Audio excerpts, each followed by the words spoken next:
You know how some people don't change much. I have a brother-in-law, Bob Zinkis, and he was an ass when he married my sister 30 some years ago, and he he's always been an ass, and he probably always going to be till he dies. It's just, the thing is, guys. No, Bob's an ass. He's oh my gosh, he's he is so lucky. My Steffi didn't kick his ass. I was able. I'm a good husband. I can, when I'm with my wife, I can get her to, be calm and and stuff. When I'm not with my wife, you know, you're on your own. That what's the name of that Waylon Jennings songs? You'll think of me as you wait to see who the next will be. You'll think of me. That was Amy. No, Steffi was abused, and she still lives in that abuse, and that's her sanctuary.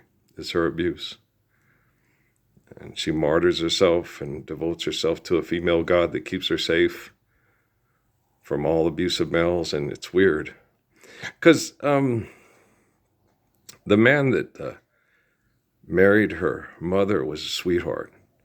He was dyslexic and abused, but he tried not to let that abuse affect others in his life. He was a good man.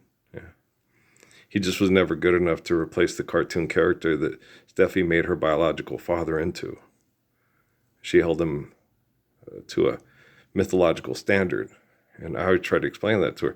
When we were together, it's like, why don't you just give Shelby a shot? No, they made me the mad that one night when we got through and they drove home drunk from the picnic. And I said, we're not going back in this kind of situation with them again, because they wouldn't let me drive and I was tired. And it was, I said, I love them, but we're not going to you don't drive drunk with anybody in the car, And we know that because when Patrice came to pick up Corey and me and Mom, you can sleep on the couch or you can drive home, but you ain't putting Corey in that car. But you came back the next day grinning from ear to ear. She mad at y'all. We know. We don't give a shit. She's Punchy was there. He was driving, so but it was funny. But she comes in with that look, she grinning. So she mad at y'all. I know. I don't give a fuck. She didn't get Corey and put him in that car and drive drunk all the way from Tempe to Glendale, so I'm okay. I wanted her to just sleep on the couch. Just sleep on the fucking couch. You know, just sleep it off on the couch and drive home with Corey in the morning. Call Punchy. We'll call Punchy and say she drunk. She shouldn't be driving. But that was just my sister. And Tree's still that way. Okay, it's some people, Bob Seger, still the same, baby, still the same. Gambler, sure. A lot of these people, they didn't draft Shedeur Sanders because they didn't want to deal with Deion Sanders bullshit. And besides, it's not like he hurt and he's a multimillionaire. Old Stephen A. Smith, who's a multimillionaire, it's bullshit. Why don't you just stand up for Loris Bear and stop being such a you can't, this is shithead. Now you can't say that because you can fertilize roses with shit and get real nice roses and grapes. They do that in Japan. But it's no, with the things these people talk about, it's the same thing Sun Yat-sen said to Mao Zedong. Your words aren't even worth shit. You're nothing but a damn faith-forsaking, pathetic liar. Yeah, but I'm going to kill you and use my words. But they're not going to mean anything because you're a liar and I'm truthful. So roses will only grow from someone like me. And all you'll ever get is weeds that kill everything and cause allergies. So it's hard to smell and you don't know what's coming and you die from poison from the factories and all, Oh, Sun Yat-sen's gorgeous. You've never talked to a more intelligent, perfect, beautiful man. Mao Zedong? The only way I talked to Mao Zedong is because he monologued over Sun Yat-sen before he died. Like Herschel Steinschneider and Adolf Hitler and stuff like that. Yeah. The only time I ever get to meet assholes in spirit is when in ancient times, when they come and monologue over the people that they think they're defeating. Life's eternal, grace is infinite. Guys, damn, you're dumb. They're so stupid, it's not even funny. I mean, you kind of laugh because it's kind of like, Like that Buffy the Vampire Slayer episode with Dracula and Buffy's sitting there spiking him and she goes, hello, I'm sitting right here. You know, she laughs. She's like, yeah, but he's going to keep doing it. You're going to have to sleep eventually. Trust me, Dracula knows what he's doing, right? So you sit there, it's like stupid. It's supposed to be creepy. It's stupid. It's creepy. Yeah, it is creepy, okay? That you deny the Lord's Prayer and allow these people authority and dominance and leadership and power in your lives. It's real fucking creepy. There's nothing creepier in the world. You guys like all those scary movies and shit and The Walking Dead, Living Dead? 1, you're drunk. 2, you have brain damage. 3, you're drunk. 4, you have brain damage. 5, you're drunk. 6, you have brain damage. 7, it affects the children. Yeah. It's hard to talk to the kids. No, mom and dad said that the unicorn kingdom with Jesus will save me after we're dead. And they believe it wholeheartedly. You look at, mom and dad are crazy, right? No, they're drunk. And they're, okay. You have brain damage, right. And then it affects the kids. They told me that at Fort Huachuca and they laughed about it. And I was like, God, these people are mean and sick. But I didn't quite understand. I couldn't comprehend them at first. And that's what Jesus kept telling me. He goes, are you ready for this? And I said, no. He said, well, you're going to have to be because it's happening. Okay.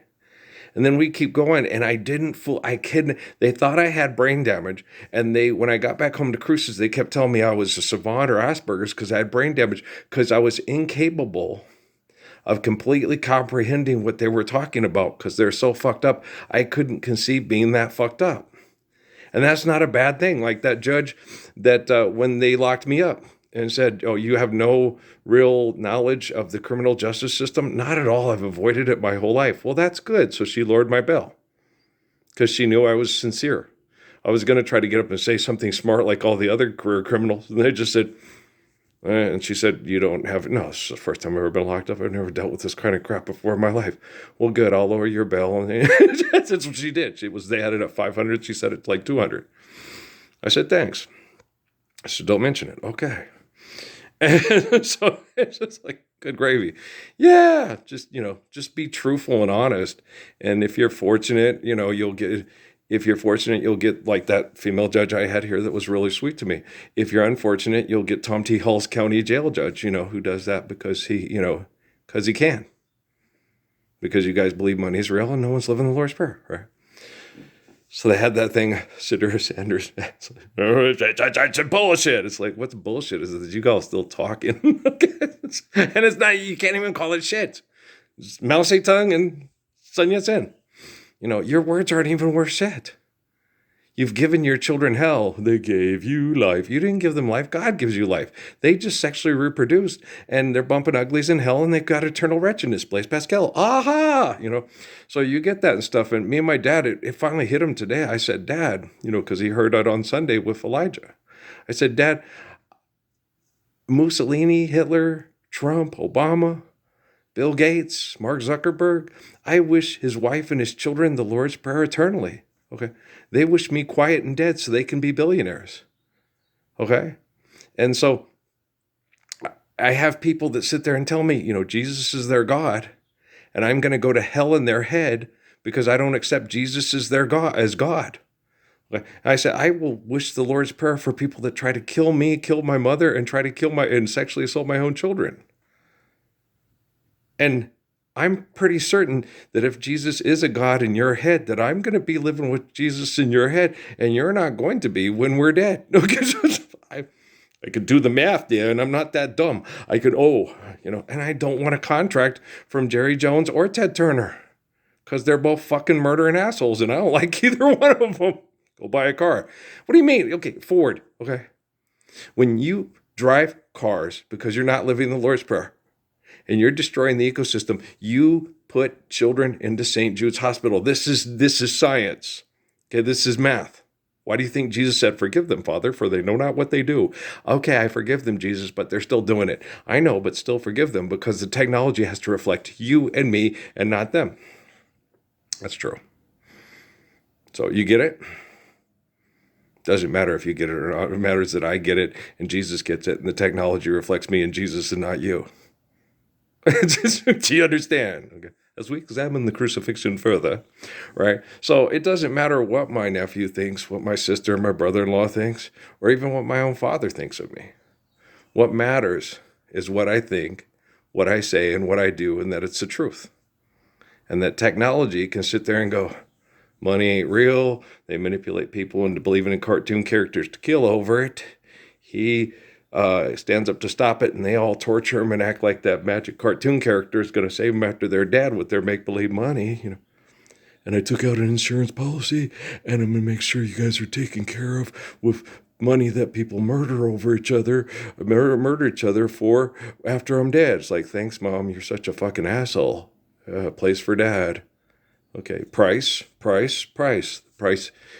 Come and get an insurance policy from Colonial Penn today. Genocidal operations is the price you'll pay. Mickey Rooney. Do you understand? Andy Hardy goes to jail. Life begins for Andy Hardy, right? I like those old movies. They're old numbers, but you can go back and watch them and go, gosh, aren't you glad we're not living like that anymore? Like when Andy Hardy goes to New York or Life Begins for, aren't you glad we don't have to live like that anymore? Aren't you glad we're living the Lord's Prayer? Well, Life Begins for Andy Hardy has that kid who tries to be a dancer and dies because he can't survive, and he dies from heart failure in the bathroom. He doesn't want to make love to the real hot girl he's been trying to have sex with the whole time because he realized how corrupt life is in New York City. You ever seen that one? Life Begins for Andy Hardy? It's a pretty good movie for its time. But its time is come and gone. Hallelujah, brother. Food around the corner. Food around the corner. Food around the corner for Shedeur. Shedeur. Hope the kid didn't get made fun of at school for Shedeur. She perfumed the toilet. What was Mama thinking? Why'd you let Daddy name you that? I'm just kidding around. I've been nice to us. I think it's pretty cool. I think it's kind of suave and smooth. Leave him alone. Okay. You know me. I'm cool.